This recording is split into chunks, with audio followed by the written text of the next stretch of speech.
Welcome to DHN. I'm your host, Wade Teamer. This video is going to be a bit different, but if you're holding Vechain, you're going to want to know this information. What we have is Renato Gertola from DNVGL at Masari Mainnet 2022.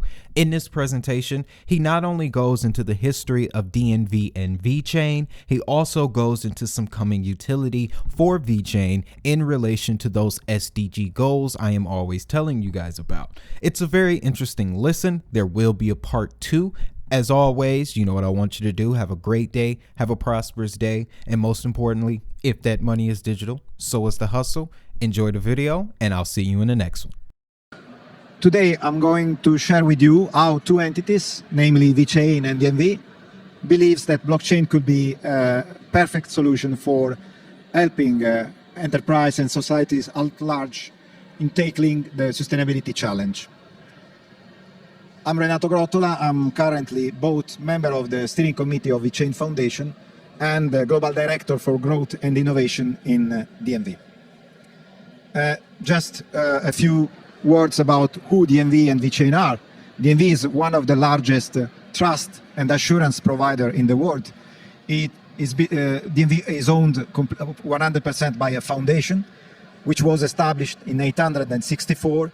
And the mission of the foundation is safeguarding life, property, environment, 864. We operate in multiple sectors, and what we are trying to do with Vechain is to digitalize our trust provision activities, our assurance activities, benefiting of exponential technologies.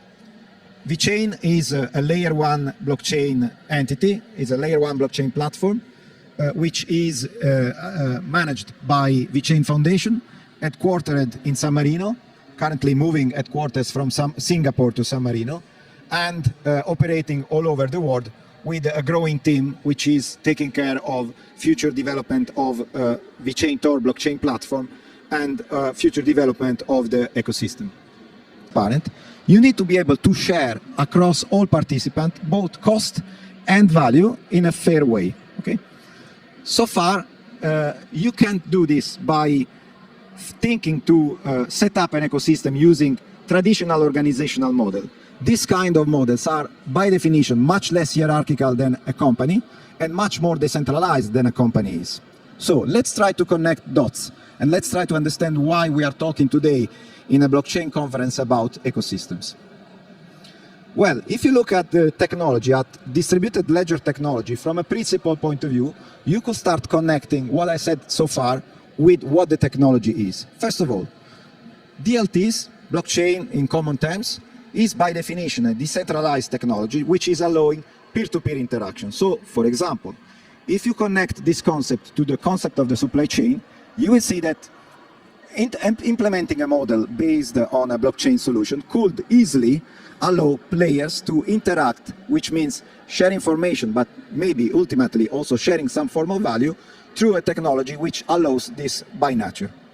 Second element, you need to be able to share, I said, across participants value.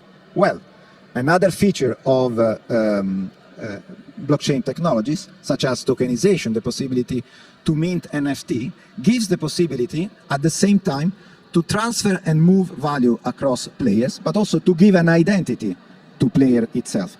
Another important element. Third element, smart contract. We were talking about rules of participation, very clear and fair. Smart contracts are a fantastic possibility to implement agreed rules in a fair way.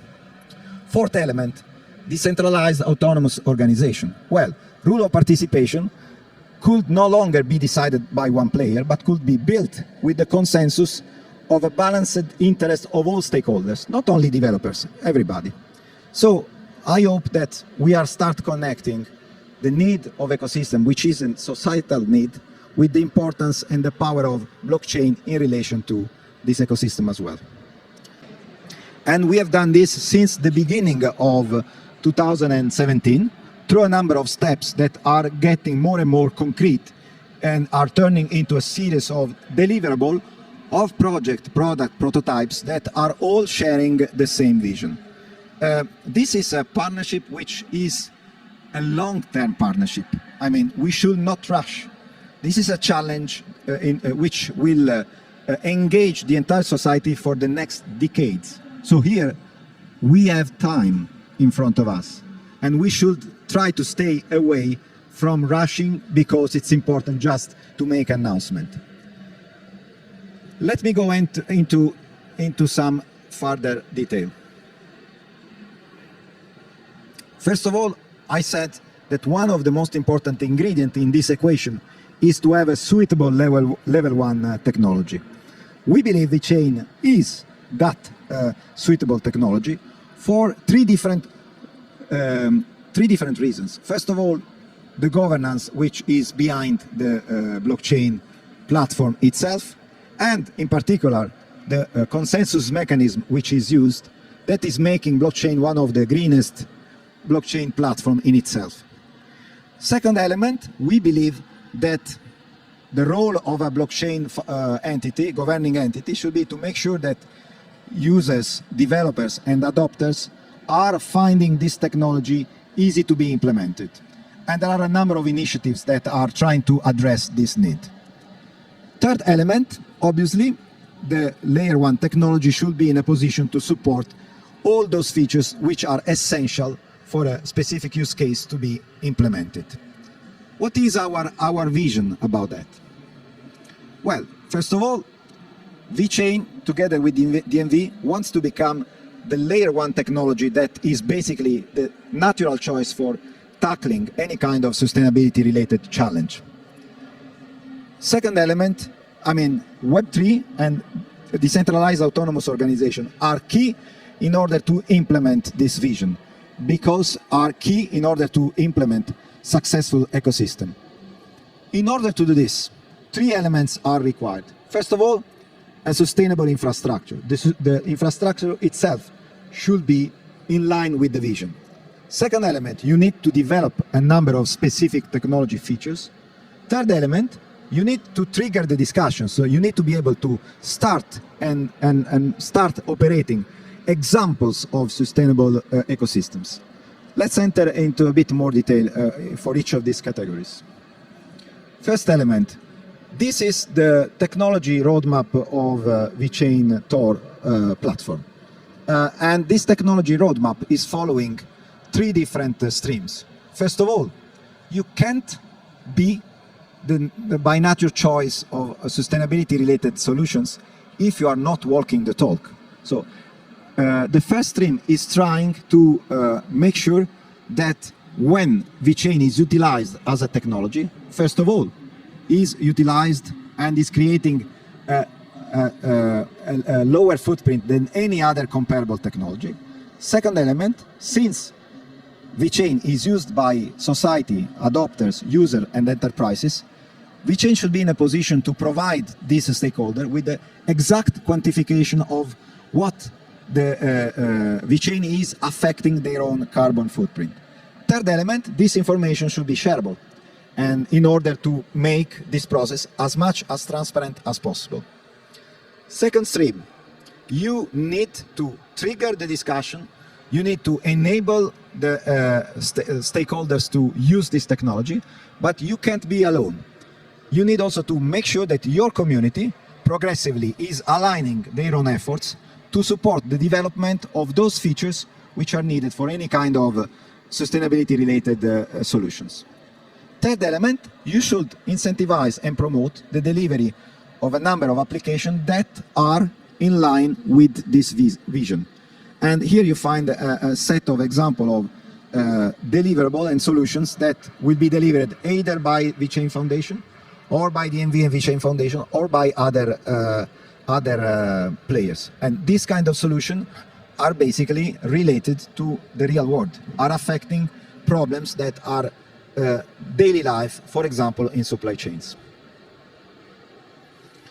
A few words about why I'm saying that Vechain Tor as a blockchain is the natural choice. I said we need to walk the talk, and this is an example.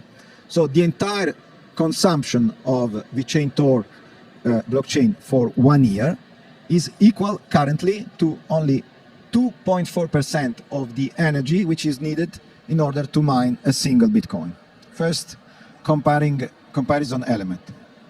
Second element, the total consumption of electricity, which is done by the network, is equal to 4.3 Bitcoin transactions.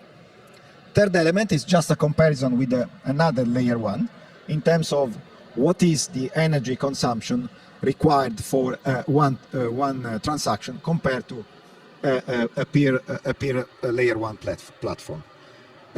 We believe that the lower transaction cost, but also the lower transaction footprint, are two fundamental elements and pillars to make this technology accessible to everyone.